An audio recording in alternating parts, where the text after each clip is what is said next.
वर्गीकरण पिछले कई दिनों से चल रहा है और प्राणी वर्गीकरण पढ़ रहे हैं। इस लेक्चर में आज बात करेंगे प्लेटीहेल्मिन्थीज़ की। मैं वही सीरीज़ एक बार फिर से बता देता हूँ जो पिछले कई दिनों से पढ़ रहे हैं और उसको याद रखना ज़रूरी है इसी सीक्वेंस में। Porifera, Coelenterata, Platyhelminthes, Aschelminthes, Annelida, Arthropoda, Mollusca, Echinodermata, ये सभी अकशेरुकी जीवों के संघ हैं जो लाइन से मैंने बोले हैं और इसी क्रम में याद रखना है। सबसे पहले पॉरीफेरा, उसके बाद सिलेंट्रेटा, उसके बाद प्लेटीहेल्मिन्थीज़, एस्केहेल्मिन्थीज़, एनालिडा, आर्थ्रोपोडा, मोलस्का तथा एकाइनडर्मेटा। तो ये सारे याद रखना है इसी क्रम में। और आज बात करेंगे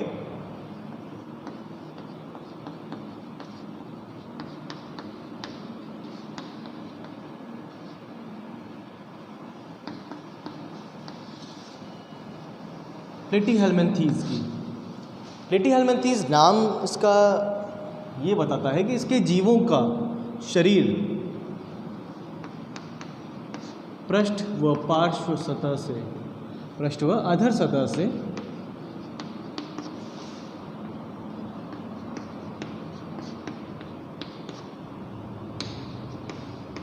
चपटा है।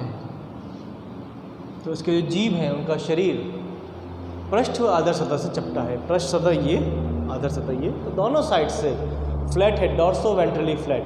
अब ये पृष्ठ और अधर सतह से चपटा का मतलब सिंपल मैंने बता दिया। पृष्ठ सतह, अधर सतह भी एक पिछले लेक्चर में बात कर चुके हैं, मैं आपको फिर से बता देता हूँ। यदि किसी भी जीव का आपको पृष्ठ या अधर सतह पता करनी हो तो अधर सतह पता करना ईजी है, पृष्ठ सतह अपना पता चल जाएगी। दोनों एक दूसरे को ऑपोजिट ही होती है। तो शरीर का वह भाग जहाँ मुख उपस्थित होता है या फिर जो धरती की ओर रहता है उसे अधर सतह कहते हैं। तो जैसे ये अधर सतह है और इसका ऑपोजिट जो होगा वो पृष्ठ सतह। आप अब किसी में भी खुद में देख सकते हैं। आप कोई भी एनिमल, सांप लें, पक्षी लें, मछली लें, कोई भी जीव लें, उसमें आप पता कर सकते हैं उसके शरीर की पृष्ठ सतह कौन सी है, उसके शरीर की अधर सतह कौन सी है। तो यहाँ प्लेटीहेल्मिन्थीज़ का जो शरीर है वो पृष्ठ व अधर सतह से चपटा होता है। नेक्स्ट, अब ये मिलते कहाँ पर है, हैबिटेट क्या है, इनका आवास क्या है। यह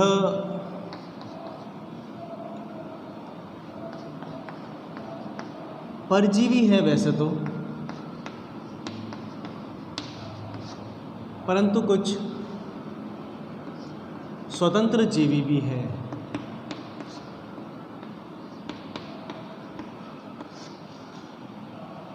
परजीवी भी हैं और स्वतंत्र जीवी भी हैं। तो इसमें ऐसे एग्जाम्पल मिल जाएंगे जो परजीवी हैं, और परजीवी भी कौन से, अंतः परजीवी। अब अंतः परजीवी क्या होते हैं, वैसे तो परजीवी क्या होते हैं। तो स्वतंत्र जीवी की बात करते हैं पहले। वे जीव जो स्वतंत्र रूप से रहते हैं, अपना भोजन प्राप्त करते हैं, स्वतंत्र जीवी कहलाते हैं। परजीवी जो दूसरों के शरीर पर रहकर उनसे पोषण प्राप्त करते हैं उन्हें परजीवी कहते हैं। सिंपल सा, इसकी डेफिनेशन ये नहीं होगी कि जो दूसरों से पोषण प्राप्त करते हैं। दूसरा पोषण तो अपन भी ले रहे हैं, हम भी ले रहे हैं, आप और मैं भी कहीं और से किसी से पोषण लेते हैं, लेकिन ऐसा नहीं कि हम उस पर रहते हैं। अब आप लोग आम खा रहे हैं, लेकिन ऐसा थोड़ी आम के पेड़ पर ही बैठे हैं लाइफ टाइम। तो सिंपल सी कंडीशन है, आप परभक्षी में आएंगे, मैं भी परभक्षी में आऊँगा। ये परजीवी है। परजीवी किन्हें कहेंगे, वे जीव जो दूसरों के शरीर पर रहकर पोषण पर, जैसे आपके सिर में अगर जुएँ हैं तो वो परजीवी है और वो बाह्य परजीवी होगी। बाह्य परजीवी के एग्जाम्पल ये अंतः परजीवी है। अंतः परजीवी जो शरीर के अंदर रहते हैं, तो परजीवी समझ में आया। वे जीव जो दूसरों पर रहकर पोषण प्राप्त करते हैं, दो प्रकार के होते हैं, बाह्य परजीवी तथा अंतः परजीवी। बाह्य परजीवी जो शरीर के ऊपर रहते हैं, अंतः परजीवी जो शरीर के अंदर रहते हैं। तो ये अंतः परजीवी के उदाहरण हैं। अंतः परजीवी हैं जो शरीर के अंदर रहकर पोषण प्राप्त करते हैं। अब इसके जो उदाहरण है, कुछ उदाहरण अगर लेकर चलें इसके, तो ईजी थोड़ा सा हो जाता है। जैसे इसके 3 बहुत बेस्ट एग्जाम्पल हमेशा पढ़े जाते हैं। सबसे पहला टीनिया सोलियम,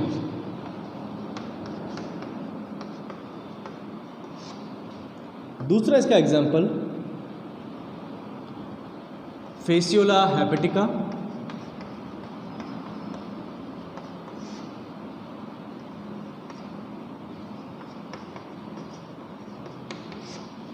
तथा इसका तीसरा उदाहरण हो जाएगा प्लेनेरिया, इसे डुगेशिया भी कहते हैं। इनको अंडरलाइन करूँगा क्योंकि ये वैज्ञानिक नाम है। तो टीनिया सोलियम, इसे चपटे क्रमी कहते हैं।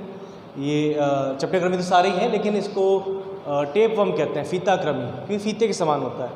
फेसियोला हेपेटिका जो कि लीफ कृमि कहलाता है, पर्णकृमि कहते हैं इसको, पत्ती के समान शरीर होता है। और प्लेनेरिया ये तो बड़ा ही अच्छा जीव है, इसमें रीजनरेशन की पावर, पुनरुद्भवन की क्षमता बहुत ज़्यादा होती है। ये एक स्पेशल फीचर है इस संघ का, यहाँ पर पुनरुद्भवन की क्षमता बहुत ज़्यादा होती है और स्पेशली प्लेनेरिया के अंदर स्वतंत्र जीवी की तरह रह सकता है ये, और पुनरुद्भवन की क्षमता ज़्यादा होती है। 3 क्लासेस यहाँ पर हैं। इसके अंदर बात करें अगर 3 वर्गों में इसको बांटा गया है, टर्बिलेरिया,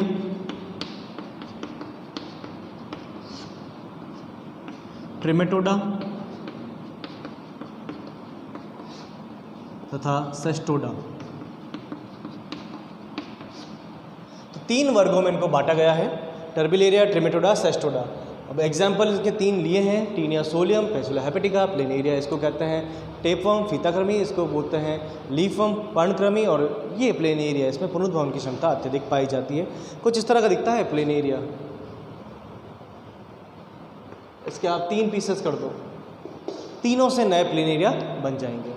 शरीर के अंदर रहने के लिए कुछ इनमें अडेप्टेशन मिलते हैं, जैसे आहार नाल नहीं होती है, मुख में चूसक होता है, कंटिकाएँ जो हुक होते हैं, हुक उपस्थित होते हैं, जिनकी सहायता से ये सरलता से अपना भोजन प्राप्त कर सकते हैं। इनमें टीनिया सोलियम में सबसे अच्छी बात और ये भी है कि एक लिंगी द्विलिंगी प्राणी है, एक ही जीव में दोनों लिंग उपस्थित है, नर और मादा। और जब भी किसी जीव के शरीर में जा रहा है, अकेला अगर जा रहा है, तो उस स्थिति में भी ये अपनी संख्या बढ़ा सकता है बहुत ज़्यादा, क्योंकि इसमें अंडे देने की क्षमता बहुत ज़्यादा है। कई बड़ी संख्या में ये अंडा देता है। किस प्रकार से? सिंपल सा इसमें होता ही है कि इसके जो खंड हैं अलग अलग, जो जितने भी खंड है इसके अंदर, उन खंडों में, जिनको प्रोग्लॉटिस कहते हैं, इन खंडों के अंदर प्रत्येक खंड में नर और मादा जननांग है। इनमें निषेचन के बाद, अब निषेचन भी अकेले में हो जाता है, इसको स्वनिषेचन कहते हैं। तो सभी जीवों में, जैसे कैंचुआ हमने पढ़ा, तो कैंचुए के अंदर नर और मादा एक ही जीव में मिलते हैं, एक ही जीव में नर और मादा जननांग दोनों है, परंतु फिर भी एक ही जीव अपना आप स्वयं निश्चन नहीं कर सकता, परंतु ये निश्चन कर सकता है। एक ही जीव में नर और मादा जननांग दोनों है, एक ही में निश्चन हो जाता है, और उसके बाद में पूरे शरीर में हर खंड में अंडाशय बढ़ जाते हैं, अंडों की संख्या बढ़ जाती है, पूरे में फैल जाते हैं और एक बड़ी संख्या में अंडे देते हैं। इसके 2 होस्ट हैं, 2 इसके जो होस्ट हैं वो मनुष्य तथा पिग, सुअर। होता ये है कि ये मनुष्य के शरीर में अंडे दे रहा है और वो उसके फीकल मैटर, अपशिष्ट के साथ में शरीर के बाहर निकल रहे हैं। होस्ट को पोषक कहते हैं, और जो अंडे बाहर निकल रहे हैं, दूसरा पोषक इसका, दूसरा होस्ट इसका पिग है, जो फीकल मैटर पर फीड करता है, जो अपशिष्ट पदार्थ, मनुष्य का उत्सर्जित पदार्थ उसको खाता है। अंडे उसके शरीर में जाते हैं और उसके शरीर में वृद्धि करते हैं, वहाँ पर लार्वा अवस्थाएँ आती है, उसकी मांसपेशियों में इसका लार्वा रहता है, और यदि मनुष्य उसका मांस खाते हैं तो, और वो भी ऐसा जो पका हुआ नहीं हो, जिसको पोर्क कहते हैं, तो उसको खाने पर वो पुनः मनुष्य के शरीर में पहुंच जाता है। तो इस प्रकार इसका लाइफ साइकिल चलता है। तो इनके 2 होस्ट होते हैं। इस प्रकार से हमने प्लेटीहेल्मिन्थेस की कुछ जनरल स्टडी की है।